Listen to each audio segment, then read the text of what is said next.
Hi, everyone. It's CricketSong with Lunar Wisdom, and you're watching another episode of Wyrds, Witches, Witchcraft. And tonight, I just realized like 5 or 10 minutes ago that Obsidian Fire won't be here. Not because she doesn't want to, but because France hasn't done daylight savings time yet. She won't be springing forward until March 31st. And I don't think she realizes the time that we've already sprung forward here in the US. So unfortunately, she won't be joining us tonight, but I have Cole Ledbetter here tonight. Say hello. Hello. Yay. He looks really excited, doesn't he? There we go. There we go. He's just tired, exhausted. So we're going to give him a break. But we're talking stressed about the microphone. Oh, I know. Yeah, you guys I was stressing out about his microphone and about Obsidian not being here. I didn't know what I was going to do with you guys if he couldn't get his mic to be working. But anyway, he did. Thank goodness. It's Mercury retrograde right now too, isn't it? Yeah, I know. Yeah, and of course. Facebook and Instagram went down. Isn't that? Yeah. That was yesterday? No, Wednesday? No. When did it? Was it either yesterday or the day before. I can't remember, but it was either yesterday or the day before. Day before, yeah. Wait, today's Friday, yeah. I think it was Wednesday because I couldn't do my pick-a-room because I couldn't get access to Facebook. But I just remember learning that those websites went down, and I was like, "It's Mercury retrograde." Seriously. Yeah. So, but we're here. Cole and I are here. So we're going to be talking Servitors for an hour with you all. So hello in chat. Hey, everybody. Shadow Sun, Secure. I said Secura. Cody and Wawa and Shadow. Hey, Shadow. Yeah, no Obsidian. I know. She's going to be super upset when she finds out that she's an hour behind. Or even more. It's like 9 hours behind now because she's usually 8 hours behind. Oh, well, what are we going to do? We're going to talk about Servitors. Yes. Yes. Okay, so you know how I start? Define it. What's a Servitor? Okay, so to me, a Servitor is similar to a thought form, which a thought form... I guess I should define that first. A thought form is basically like the idea or belief, I guess you could say, that if you put enough energy into a thought, for example, Slender Man, eventually it becomes an actual spirit or entity in some way. It becomes real in some form or another. And the difference between that and a servitor is that you're pretty much doing the same thing, except you're giving it a job. And you're giving it a duty to do, like something to go out and for a purpose.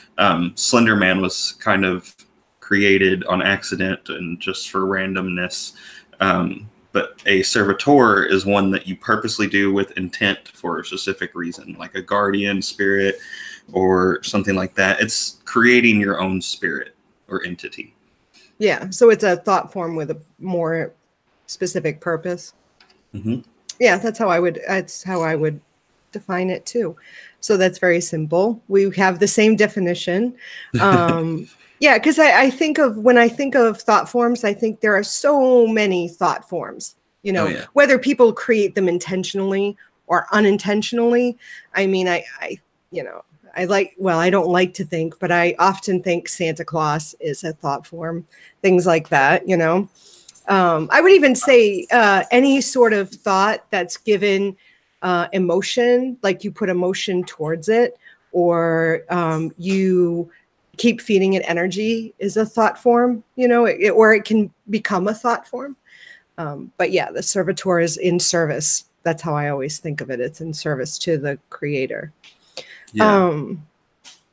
So I've often wondered how far out that goes. Like, is there a Pikachu spirit? Is there a Mario spirit? I wonder how far that goes. I mean, why wouldn't there be? Things that people are really invested in. Think about how many people with Pikachu. Think of how many people, or Hello Kitty. Can you imagine? There's like this Hello Kitty thought form out there somewhere. I mean, that would be terrifying. I know, right? But I mean, so many people, Pikachu or Hello Kitty, or what other things that have been around? I mean, Slender Man. You gave that a really good example there. But there are something so creepy many about others. Slender Man was that there. Did you hear about that murder that happened associated with him? With the little girls? Yes. Yeah. And they said that Slender Man told them to do it. Yeah. That's pretty creepy. It is. It is. It kind of throws evidence towards what we're discussing. You could, I mean. Or they could just be crazy, you know. They could, but I was just thinking, like, I mean, I don't know. A lot of pagans, or Wiccans specifically, will say there is no Satan in their Wicca. And I mean, I guess you could argue, some people believe Satan is an actual deity, not entity, but, you know, and I mean, even when I was Wiccan, when I identified as Wiccan, I would often say, I mean, I don't necessarily, you know, acknowledge, well, that's not even true. Maybe Satan didn't, engage. You didn't engage with it, right? But I did feel, and I still do feel, there is this thought form that has been created, that Satan exists in some sense, because think of everybody that sort of feeds this concept energy. I mean, how can it not exist? Yeah. I was reading a book called Into the Underworld, Shamanism, Myth, and Magic.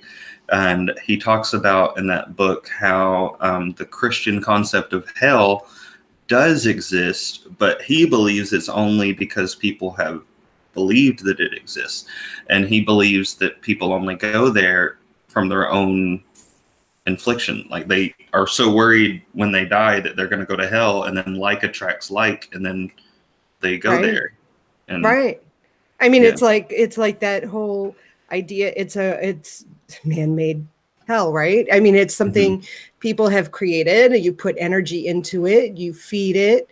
I mean, you expect it. It's like setting up an expectation, and then you sort of, it's like self-fulfilling prophecy. You believe that it is something that you might experience, and depending on your own beliefs about yourself, you experience that. I mean, I can think of so many different things, thought forms that have been created because of the collective energies of humans over years have believed in something. I tried warning my friends recently about that Momo thing that was going on. I was like, guys, you're feeding the tulpa. Exactly. Exactly. And, you know, before that, if it didn't exist, I mean, it does now. And does it ever make you wonder, like, so who's the person who first perpetrated this? Who's the first person that thought of this and they set it out there? Right. I mean, was it their intention to create this, or was it just a haha shits and giggles kind of thing? Yeah. A lot of people believe that this is how gods were created. And I kind of agree with that. I think that eventually enough people believe in it that it gets to a point that it becomes a deity. Right. I think, I feel like, though, I sort of have this, I feel like there are some that were divine and some that were man-made. I sort of feel, and I'm not sure where that line is for me. And I guess I don't know if I'll ever be able to really define which or which. I can just sort of explain the energetic feeling I get between, you know, a divine being, a man-made God or thought form, and then something else. I mean, I feel like there's just subtle differences in the energies, the frequencies between the different ones. But I think over time, when you work with certain deities or when you work with certain types of spiritual entities, you get a feel and you can sort of define it for yourself, you know? Do you feel like their powers or abilities are greater or lesser or different in any way? I think I guess the purpose or the reason why I experience these specific spiritual entities help me discern what it is they are. So like so here in Seattle, Washington, a lot of the spiritual entities I experience here are more land based, meaning that the energies coming from them are more concerned about like the weather or the land or the tree energy. It's very, honestly, I have not come in contact with like a dead person since I've been here in this house, where in New England, in Massachusetts, that's more of what I encountered or thought forms. Here it's more, I don't know, like wild and primordial and primal energies and entities. Not that like they were scary, but they're just Different. yeah. So have you made a servitor? Being here, I have. Well, yes, I have before, but I've only made one since I've been here, because I only felt the need to make one since I've been here. Yeah, I haven't utilized them that often. I think I've made 2 servitors for myself, and then I helped someone else make another one. And I think that's about all the creating of one that I've experienced. But I do have a very weird story about a servitor and me making one. Yes, I think I might have heard this story. I think you might have shared it with me at one time. Maybe we did do a show. I think I didn't say it publicly because I was nervous still at the time, but I didn't want the spirit to like do stuff. Anyway, okay, so I had an experience where this couple that's a friend of mine, one of them came up to me and said, my wife is experiencing a lot of anger and she seems like she's mad at me all the time, and I feel like I don't know what I'm doing or how I got her that mad. And whenever I'm able to sit her down and talk to her, she tells me that she realizes I didn't do anything and she doesn't know why she's so mad and she can't stop it and blah blah blah. And I was like, okay, well, no promises, but I'll try to help if you want me to. And they were like, okay, yeah, sure. And so I did this session to where I tried to project myself to their house and get a sense of what was going on. And so I saw this person's wife there, and instantly I saw a bunch of fire around her.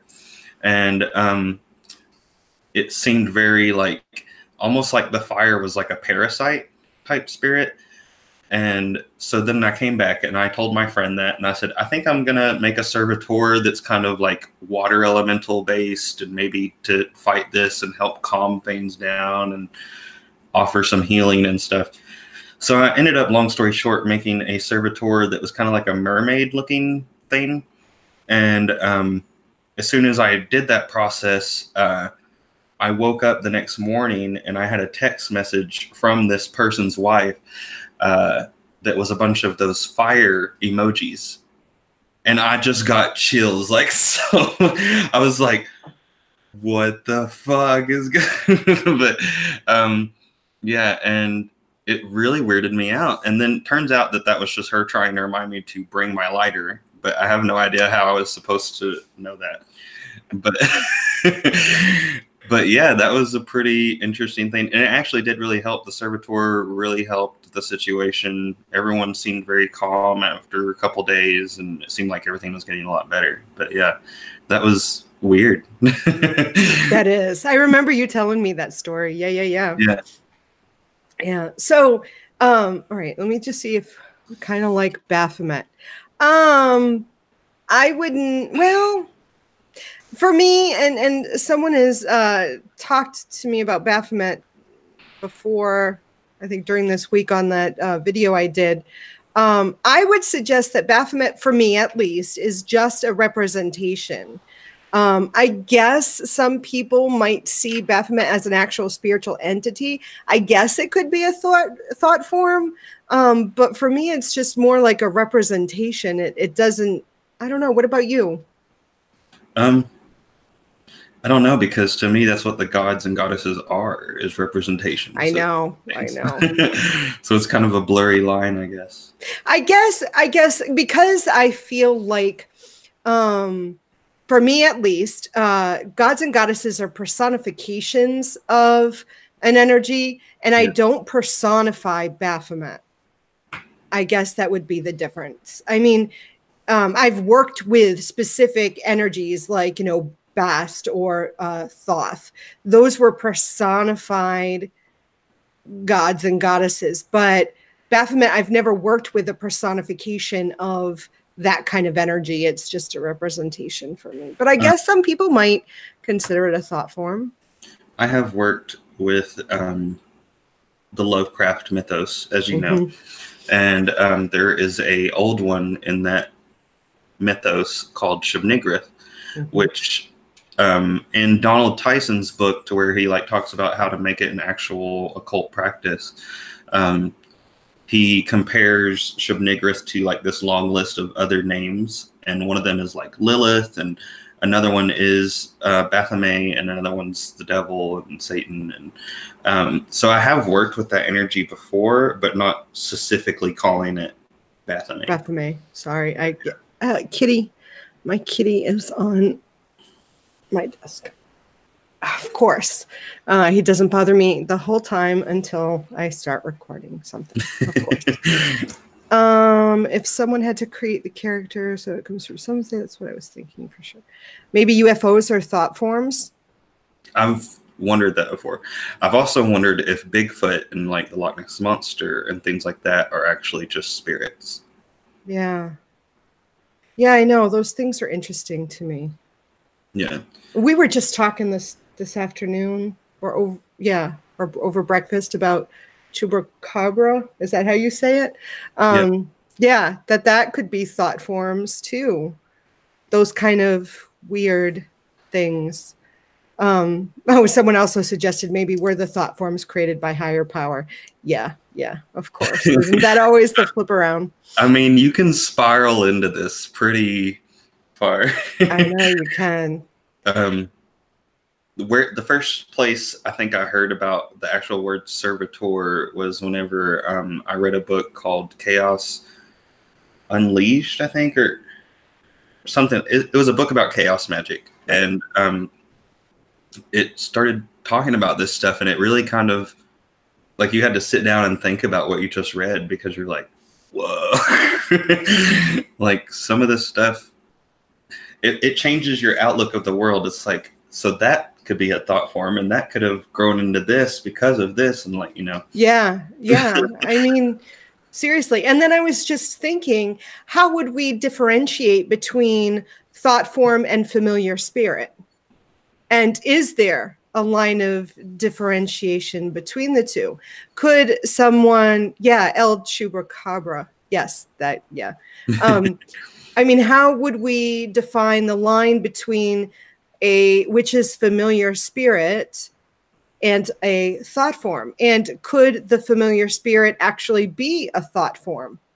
I mean, if your great grandmother created a servitor to work with her in her craft and continuously fed it and paid attention to it, and then sort of introduced it to your great grandmother, I don't know, however, the next in line, and that individual in turn fed it and nurtured it and worked with it, and it was then introduced. I mean, could then the witch's familiar spirit actually have been great Aunt Isabel's servitor?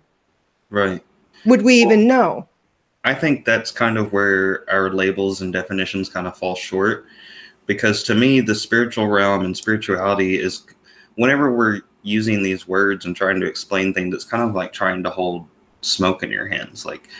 we're kind of explaining it, but we're like still very surface level. Like there's no way, in my opinion, that we can categorize every single thing in the spirit realm, because it is so fluid to me. I agree. And again, I think I was going to say, I'm second guessing myself as I'm formulating these thoughts, because that's what happens when I go in these spirals. I don't know about you, but, oh yeah, but what about, oh my gosh. And yeah, I do that. So, I mean, I was going to say, again, it comes down to the idea of being able to discern the vibrational frequency of the different spiritual entities that one meets in the spiritual realm. But then I thought, if we had a servitor that was created so long ago in our human linear timeline, that was fed and nurtured, might I not be able to discern whether it is a sentient spirit at that point? Where I don't know about you, but I've read and I've heard of servitors that then take on a sentience of its own, and then has sort of transformed to something beyond just serving its master. Would I even be able to differentiate at that point? I don't even know, right? I mean, I don't either.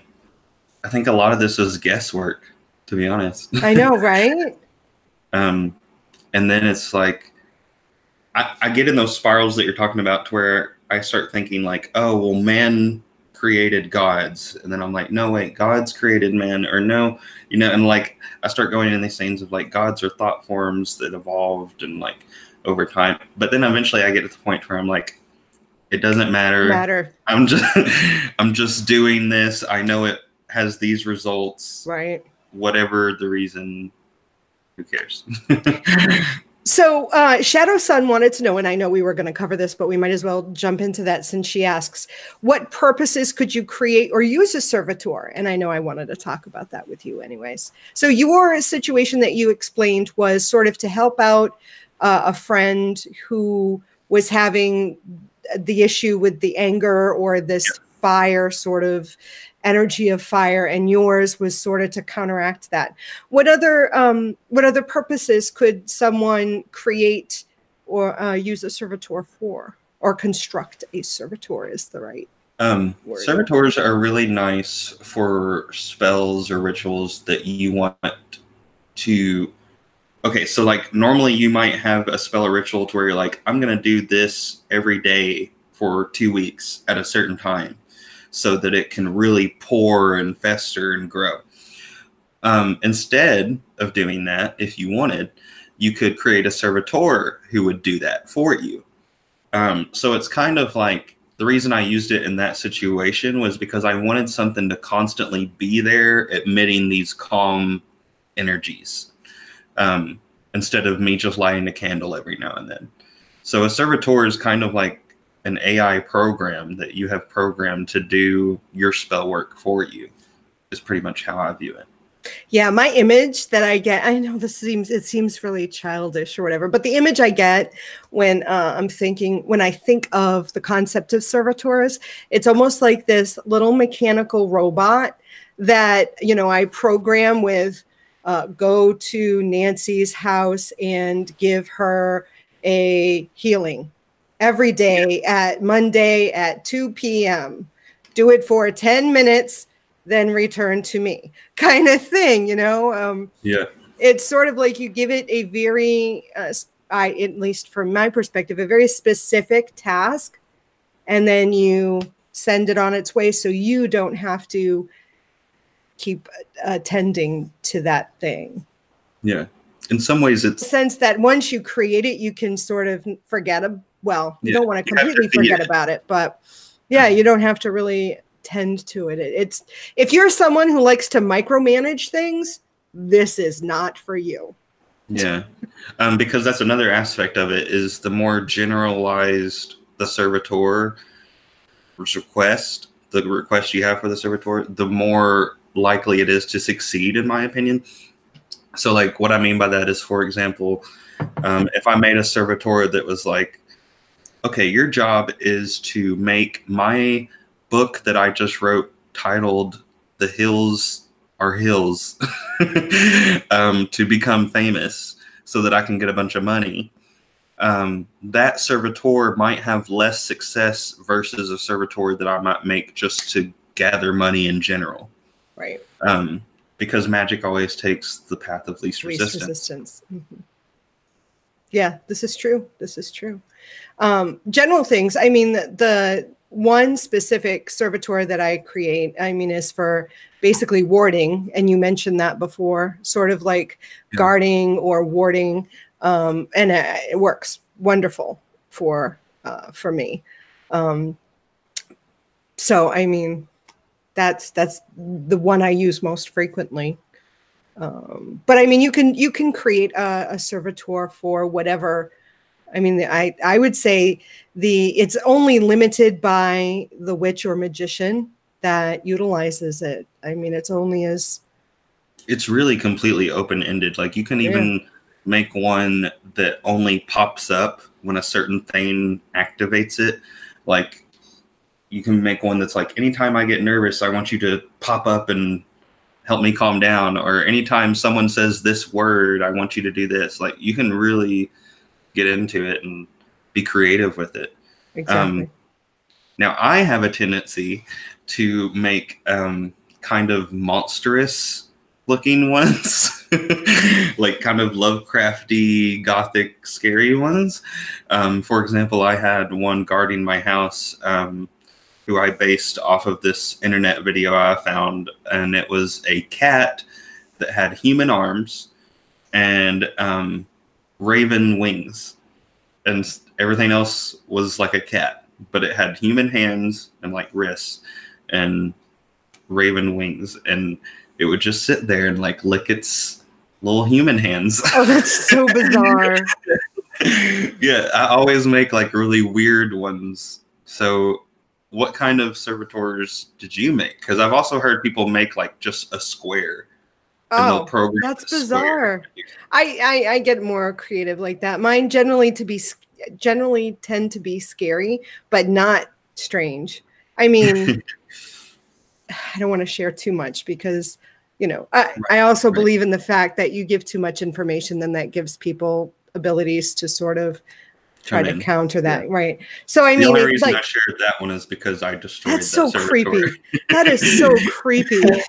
But things like, you know, vampires, you know, they're scary, or werewolves, or, you know, Lovecraftian, like Cthulhu, those kind of scary, ominous things that if you were to meet something like that in the astral realm, it would scare you, but it's not weird.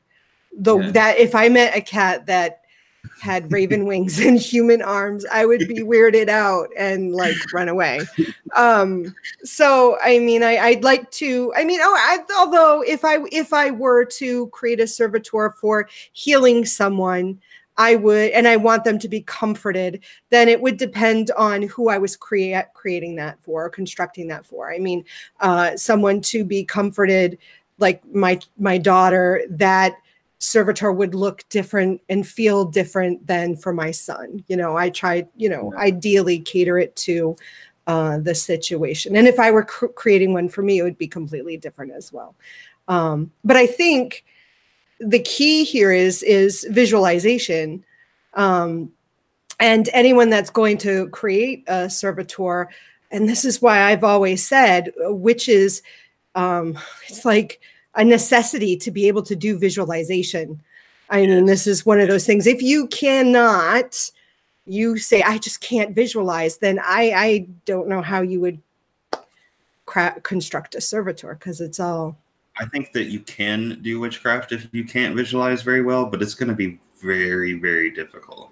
I mean, how? I just don't get how. I mean, and I don't just mean closing your eyes and seeing it in your mind. I'm talking about, you know, actual visualization, hearing it, tasting it, feeling it, touching it, seeing it, being there.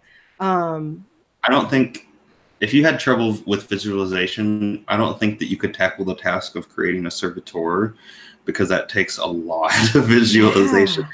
But I do think that you could possibly maybe do certain things like prosperity spells or something. But if you want to be a witch, you need to practice visualization. Like, I was just going to say, I am trying to imagine someone trying to do a prosperity spell who can't see, feel, taste, touch the effects of money without it already being there. Well, I imagine someone lighting a green candle and maybe they just know that that's going to bring them money. But how do they know? I don't know. That's a good point. You know what I mean? I mean, if you've experienced it before, so you've experienced a moment in time where you had some sort of abundance of money, and that's going to be different for everybody, because for some people having $500, that's an abundance of money. For someone else, $100 is an abundance of money, right? So I think that for someone who has experienced it before, to recall the memory, to recall the feelings and the comfort or the elation of having that money is what helps with the visualization, right? Yeah. Look who's here! Yay! I told everybody you probably wouldn't be here because I totally forgot. And me too. And I know. And then I was in front of my screen sipping my first coffee, and I've read your message and was, oh, shit. I ran everywhere to put. You are crazy. Well, thank you for showing up. I didn't expect it, because I'm like, there is no way. It is super early over there, even more than normal. Yeah, but I'm up. Look at everyone, she's here.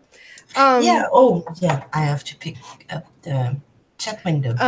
Okay, what purposes? And we can touch base with while she's picking everything up. I just want to say hello, Nathan. Servitor sounds like a tradition, like passing down a cookbook and adding your own and passing it on. Well, it's a little different, but creating a servitor without realizing it. Yeah, I mean, some people may create thought forms and not even realize it's a servitor. Yeah. I mean, if you've created a thought form and have given the thought form a purpose, then as Cole and I talked about, you basically, constructed a servitor. Can you make a servitor for giving yourself healing? Oh, yeah. Yeah. Yeah. Like we said, it's like almost completely open-ended. There's so much you can do with servitors. Mm-hmm. Okay, a thought that became a being that would help me out, but eventually let it go when it didn't need its protection, and Max kind of started to see it and wanted to detach from everything. Yeah, I guess, yeah. So in my experience, and this is another topic that we can talk about, you mentioned a little bit about servitors eventually reaching a point where they kind of detach from the witch or wizard and like are their own thing. Every time I make a servitor, I kind of program in a self-destruct button in a way. Like, and I'm very, very careful with it. I currently don't have any servitors right now, so I feel comfortable talking about this. But my past one that I had, the weird cat with human arms that I talked about, his self-destruct button was, if I ever think of the taste of milk and burn this paper and put a drop of my blood. Like, I made it complicated because, in my opinion, if you think about that, you also run a risk of it happening. And self-destructing. Right. But yeah, I always tried to build in like a self-destruct button in case the day ever came that I was done, and or if it like went haywire and started to run rampant or something, which that's never happened to me. But yeah. I've heard of or read of situations where people have been able to sort of what's the right word? Obtain or gained control of another servitor. I've heard that too. Yeah, I'm not sure what my thoughts about it are. Yeah, I don't know either. I mean, Like I the spiritual suppose. world to me is so Yeah, I know. fluid. Like I I said, know. like I don't feel comfortable saying you can do this, you Yes, right. You can't can't do this, right? And I think, I feel, I think and feel, maybe, that, I mean, if you create a servitor with a specific intention and someone else is traveling in the astral and they stumble upon this and they recognize it as a servitor, maybe they've been sort of watching and observing the actions or the energy of this particular, you know, servitor that you've created, and they recognize it, that it's very repetitious and there doesn't seem to be an emotional attachment or whatever, or they recognize your energy frequency in this servitor. I would suppose that what would stop someone from being able to manipulate that energy and sort of claiming it and it becoming their servitor and then commanding it to do, unless you have like that kind of self-destruct. If you program it, which is what I've read, with a specific name, that you've named that servitor, so it only responds to its name, sort of like a child, right? Mm-hmm. I mean, it's sort of like your child. So you give this child slash servitor a name, and then every time you command it or you give it a command, you use the name. I mean, names hold power, right? I mean, Yep. I don't know. What are your thoughts, Obsidian? If you're able to jump in, I know it's super early and you've come in mid conversation. Yeah. What was the question? Talking about someone taking over or taking control of a servitor, someone else's servitor. I suppose. Do you think that it's possible? I suppose it is, because kind of everything is possible, but I'm not that sure. Yeah, usually people who create servitors make sure that no one else will take control mostly by giving them a specific name and something very common. Yeah. So yeah, there is a couple of things to do to prevent this to happen, and you should do this. You don't want a servitor running loose anyway, so you need to create it in such a way you will keep control over it. So I suppose it's possible for someone else to do that, but there is a method to prevent that. So I wouldn't worry too much about it. Right. If that is possible, I would speculate that people who are vampiric would be very good at taking over another person's servitor, or like that, maybe like succubus, or just really pronounced with like energy working, even. But the reason I say that is because vampiric people are used to absorbing other people's energies, and I feel like most of the time that doesn't happen. That you absorb someone else's energy and keep it truly as like your own, this is my energy now kind of thing. Right. But yeah. Right. I would say not only sort of vampiric type people, but also someone very proficient in like any form of energy manipulation, not just spell work, but I mean like personal, like shifting, like someone who's good at taking energy and changing it, I guess is what I'm trying to say. Like a healer, an energy healer, if they do that kind of stuff, siphoning and then, transmuting and returning it, anything like that. Yeah. This opens up so many thoughts for me. I know. I mean, it really is an in-depth topic. Question for you: when you did I stop? I didn't stop the broadcast. Oh my God, I almost clicked on the button by mistake. When you create a servitor, do you also have a vessel for that servitor, like be housed in a physical vessel or anything in case you want to sort of hold it while it's not doing its task? Yeah. Yeah, me every too. time I've made one, I've had something like that. And Me for too. me, it's because I love magical tools and I love the physical touch of those things. Like, I know that as a witch, you don't need magical tools. You don't. And I feel like you could make a servitor without a house. But I just like those things. They help me with the visualization. They help me with the tangibleness of it. Yeah, me too. So. Me too. Exactly. I don't even have to say any more because that's exactly how I feel too. How about you, Obsidian? I mean, I guess for those joining, Obsidian, do you work with servitors? Yeah. Do you have a vessel or a house for yours?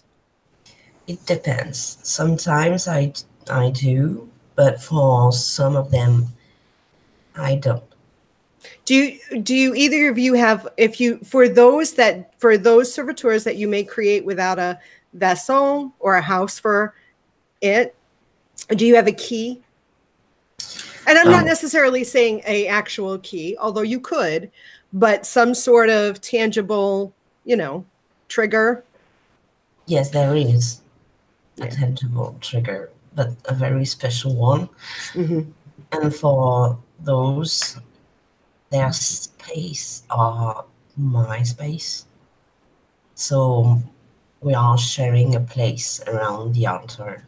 So yeah, for those one, they're sitting at this place when they are not in their own place.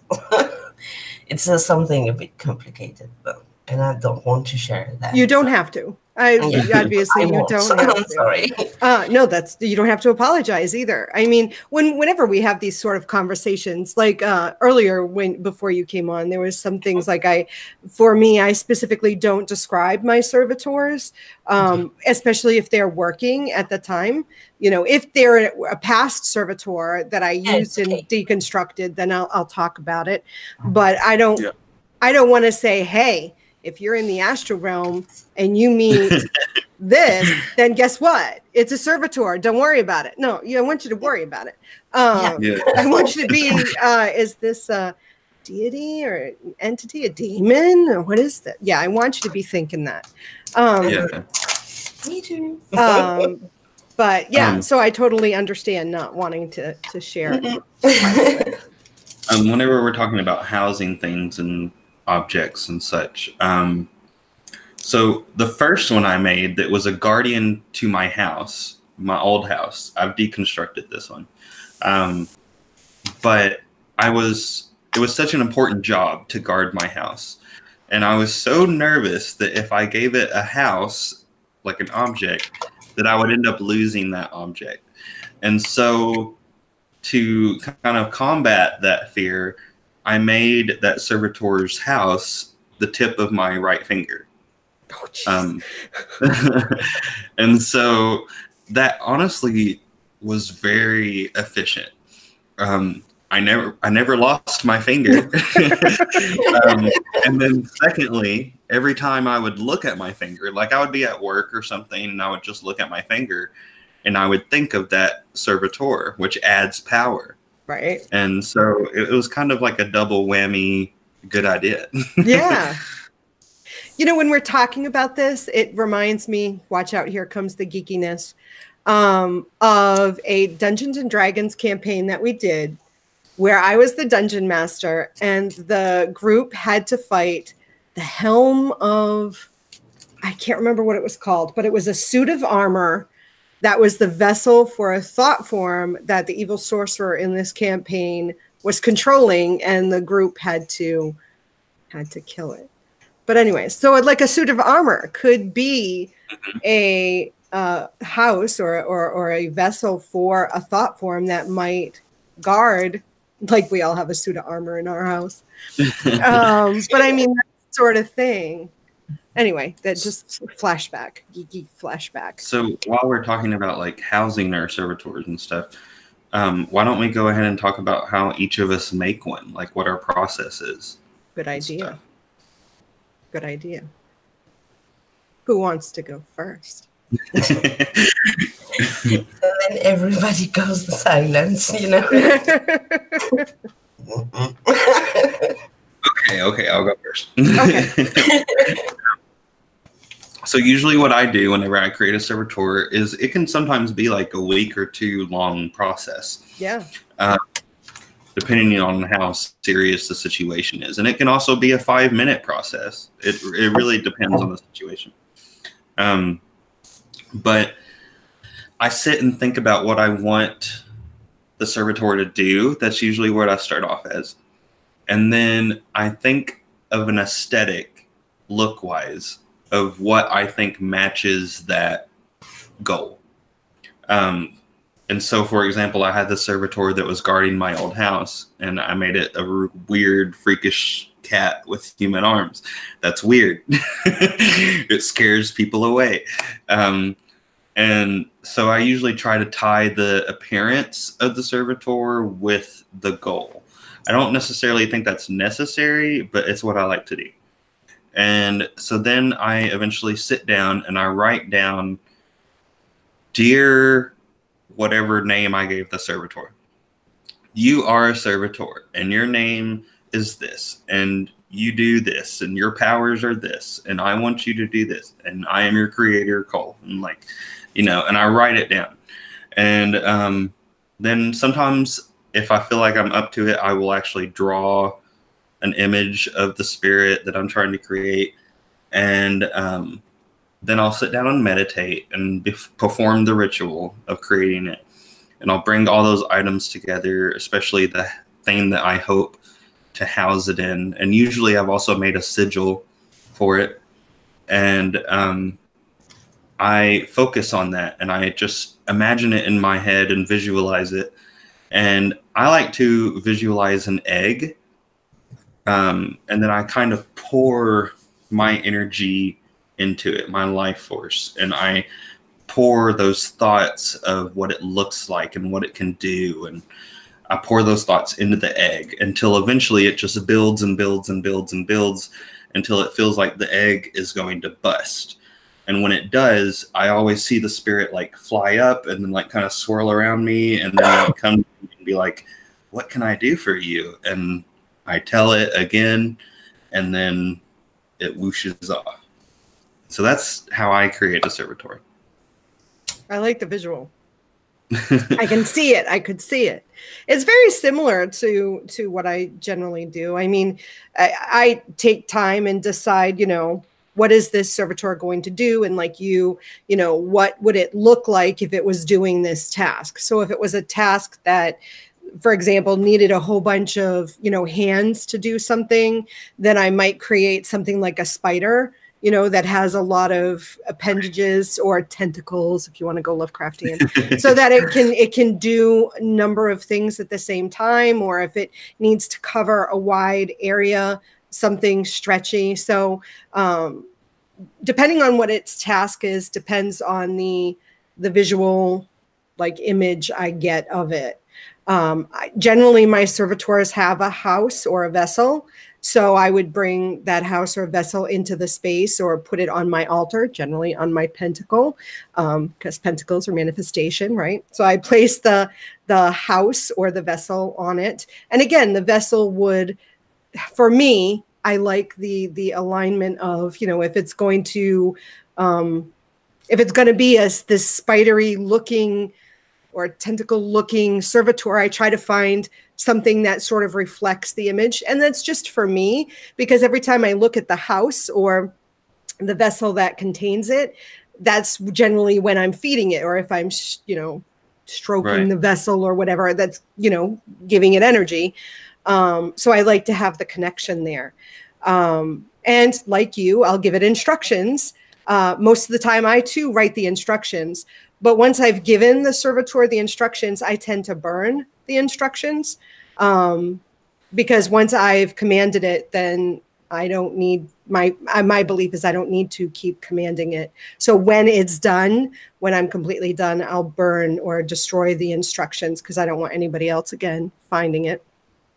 And I am very specific in what I want it to do and how I want to do it. It's sort of like me giving a child instructions. Okay, so you're going to clean your room. You're going to have it done on this day. You are going to have it done to my specifications, mop the floor, vacuum, change your bed, pick up the trash, very specific. If it's something that I want to have to be done on, repetitively at a certain time each day, at noontime, I want you to, cluck like a rooster or whatever. I say what I want it to do. I'm very specific with what I want it to do. Because generally my servitors are for a very specific reason. If it is a servitor that is only going to do something for a week, so I want this task to be done just over the span of 7 days or 30 days, and I know it's only going to be for that specific amount of time, I will put like a self-destruct, on the 31st day, your service is terminated. I won't say it like that, but you're fired. You are terminated. So you will jump off the cliff and throw yourself at the rocks at the bottom and die. I mean, not like that. I joke, but something very similar to that. At the end of this time, you will deconstruct if you've accepted this mission. So I give it some sort of end date, but the one servitor I have working for me now has no end date. So it's just a continuation until I say you're done, until I say. I give it a name. All my servitors have had names and will always have a name because, again, that's sort of how I said, I command it with their name, his or her, its name. And generally I give it a gender. That's just me. Me too. Because it has I have a very specific visualization in my head. I know what it looks like. I feel like it tells me its name, but whatever. And very much like you, I don't think of an egg, but I guess I think of like a ball. It starts out small like a snowball and grows. But what I generally do is I'm very like physical when I do it. I start like this and I grow it like this, and then I push it into the vessel. And then there's this emitting light from the vessel. I know the vessel is full and I know it's been birthed basically.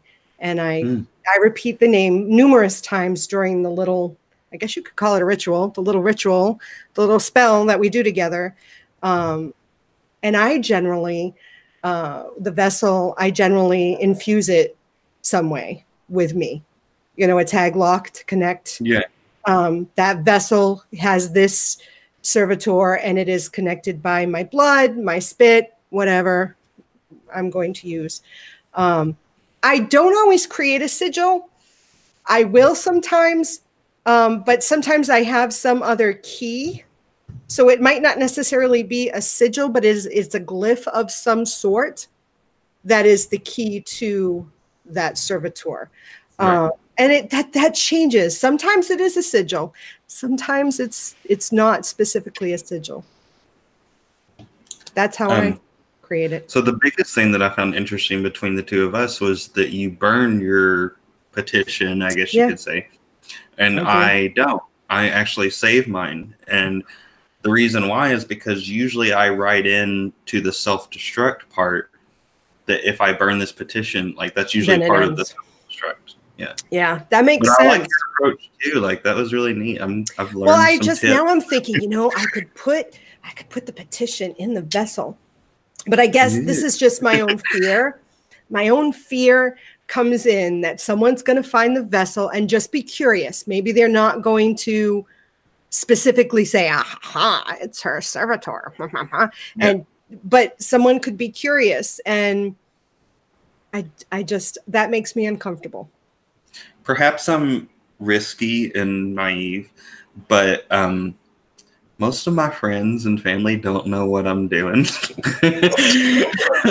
Like, if I'll be like, yeah, I'm grave lording and I'm like going to these cemeteries and I'm talking to these dead people and I'm trying to become like an accentuated grave lord and like, you know, all this, they're like,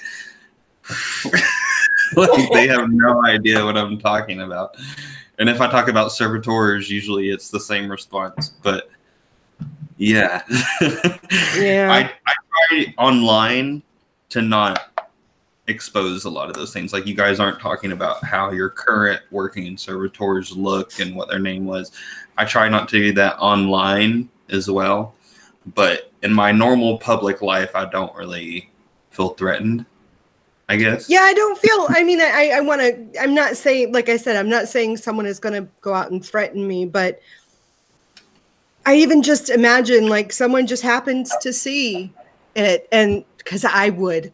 And maybe that's the thing. If I came to your house, Cole, and I saw some shit lying around, not because I want to come out and get you, but I'd be like, oh, what are you doing here, Cole? What's this? Oh, it's your petition, huh? Not that I would do anything with it, but it'd be like, oh, what did you, you know, I'd be more curious. And because I think everybody else is as curious as I am, but I know they're not.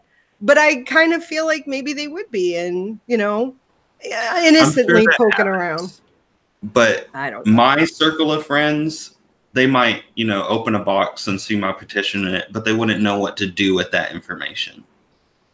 Yeah, the people that stumble upon my stuff probably would have no freaking idea what it is. But yeah, they think that Baphomet over here on my altar is just that I'm into rock and roll. That's what I was told the other day. Okay, so I used to work at a witchcraft store, and we had these two girls come in one time, and they walked around the whole store looking at everything. And then they come to the counter, and they're like, I didn't know that we had a Jewish store in town. And I was like, me either.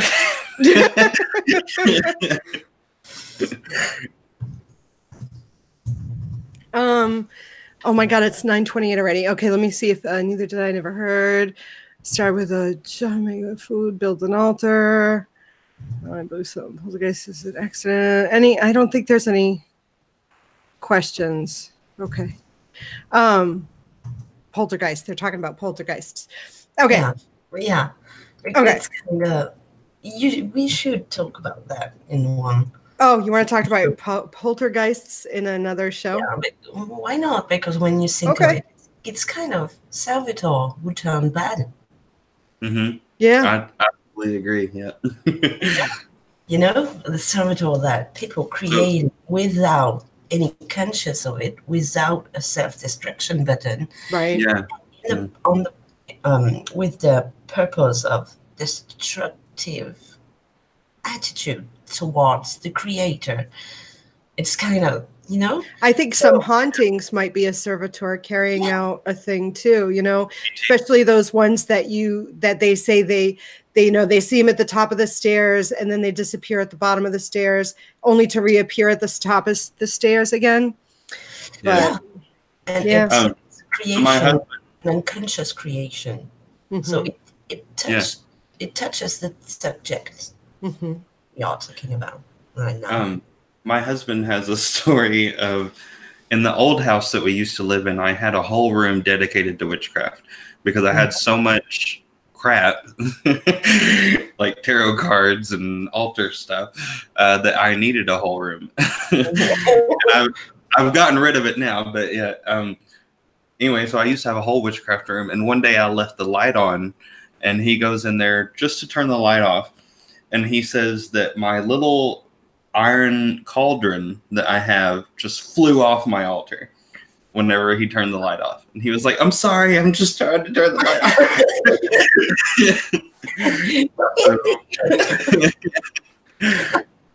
off. That's about crazy. Yeah, that's nice. I had another time that a spirit turned the channels on my TV and then turned it off. Those are the two most poltergeisty type things I've had happen. Yeah. Wow. So, yeah, it's that time. Wow, that hour flew by so fast. I know. I keep wanting to talk about more. I know. We'll have you back. Are you kidding? Well, huh? Sure. Yeah, we'll have him back. Of course. Next week we're talking about. I know what we're talking about. I don't know. I know. I'll look. I don't know. I know. Watch. I know. Word, witches, witchcraft. Next week. Please make it not so complicated because next week I will have to get up at 3:30. We're supposed to be talking about. Wait, no, that's not the right one. That was back in February. I don't know what we're talking about. We have a blank. It's just you and I. Oh, thank you, Nathan's Way. He congratulated me on my wedding. Oh, your wedding? Yes. Next week, did I put it up? I don't know. It's just Obsidian and I, and we're talking about something. I don't know. We're talking about something. Love this. I know I have it scheduled already. We're talking. We're talking about something. The week after that, I believe, is a guest. Isn't it Aaron already? No, I think it's Bettina. Oh. Not everyone should read the tarot. That's going to be fun. Aaron is April. I agree with that. I know. Yeah. That was spurred on a. It was spurred by an article that was being shared around Facebook, but you can find the link in the information section of the event. But I think Obsidian and I are talking about, I don't know, some sort of magic or thing, some kind of witchy topic. You know, we talk about witchy shit. It's some kind of witchy shit that we talk about. Yeah. You should talk about orbs. Orbs? Orbs. Orbs. You can come on the show again and talk about orbs. Yeah. I don't have enough to talk about. You don't have enough to talk about with orbs? No. Neither do I. So I don't know. You gotta come up with, when you come, I don't know. I have a hard time coming up with topics sometimes. Me too. Seriously. That's why I haven't made a YouTube video. I don't know why. I know, right? It's not so easy. It's not easy to find a topic. There's only so much you can talk about until you talk about it all. I know. I feel like, I don't know. I feel like I've talked about it all, and no one wants to hear my stupid opinions anymore. So I don't know. You're wrong. Huh? You're wrong by thinking I'm wrong. I don't know about that. I want to hear your opinions. Yeah, well, you guys, I don't know. You're crazy. Talk about the paranormal. We could talk about the paranormal next time. Ghosts. Yeah, just in general. Yeah, ghosts and shit like that. We could talk. Well, Obsidian and I have talked about shadow people before. Mm-hmm. Yeah. It's a small fraction. I know it's a small fraction, but we filled an hour with it. I mean, seriously. Well, think of how many, like, you could probably do the paranormal thing multiple times. We probably could. Talk about earthbound spirits, maybe. Is that what we were going to talk about? No, I have a video scheduled for Earthbound Spirits. That's coming up. It's the blog post that I did a while ago. So that's coming up anyway. So I don't want to talk about it in a chat in a stream because the video's coming out.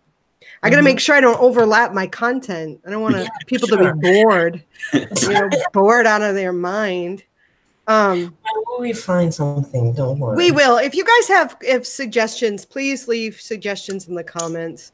I'd like to do a panel talk like I did before a few years ago, last year, the year before, where I had a panel of people and we talked about a topic. That would be great. I'd love to do something like that, but I need a topic again, How many people are able to come into the Google Hangout? I don't know. I don't want to have too many. Because we got 3 right now, so maybe 2 more would be a nice panel. I agree with that. Yeah. And I don't want everybody to agree either. I mean, it's nice to have people that agree, but you have a better conversation when you get different perspectives of things. You know? Oh, yeah. Okay, look it. It's 9:36. We went over. Where was Liloken tonight? And maybe he sensed that I wasn't going to be there. He only shows up for you. I see how it is. Fangirl. I see how it is. Liloken. Sorry. It's true. You didn't show up. All right. So yeah. Talking about tarot. Oh yeah. All right. I'm gonna stop reading. Okay, yes. All right. So yay. Thank you, Cole, for coming on and chatting. And thank you for making it obsidian. You're welcome. You'll see next week. Yeah, I don't expect you to be here next week. Oh, you're supposed to just me and you talk. We'll figure this out. That's way too early for you. It's very early. Yeah, I know. I would have to. Maybe we'll do a pre-recorded show and we can put it up. Yeah, maybe, because until the 30th, and then the week after that's the 31st. So yeah, that might be okay. We will figure it out. We'll figure it out. We'll figure it out. All right, so say good night, Obsidian. Ah oui, c'est vrai. Je n'ai pas dit bonjour, du coup ça me perturbe de dire au revoir. Au revoir tout le monde. J'espère que ça a été intéressant. Je regarderai moi aussi parce que j'ai raté le début. Et on vous dit à bientôt. Bye bye. Au revoir, everybody. Good night. Until next time. I love you. Blessed be, everyone. Bye.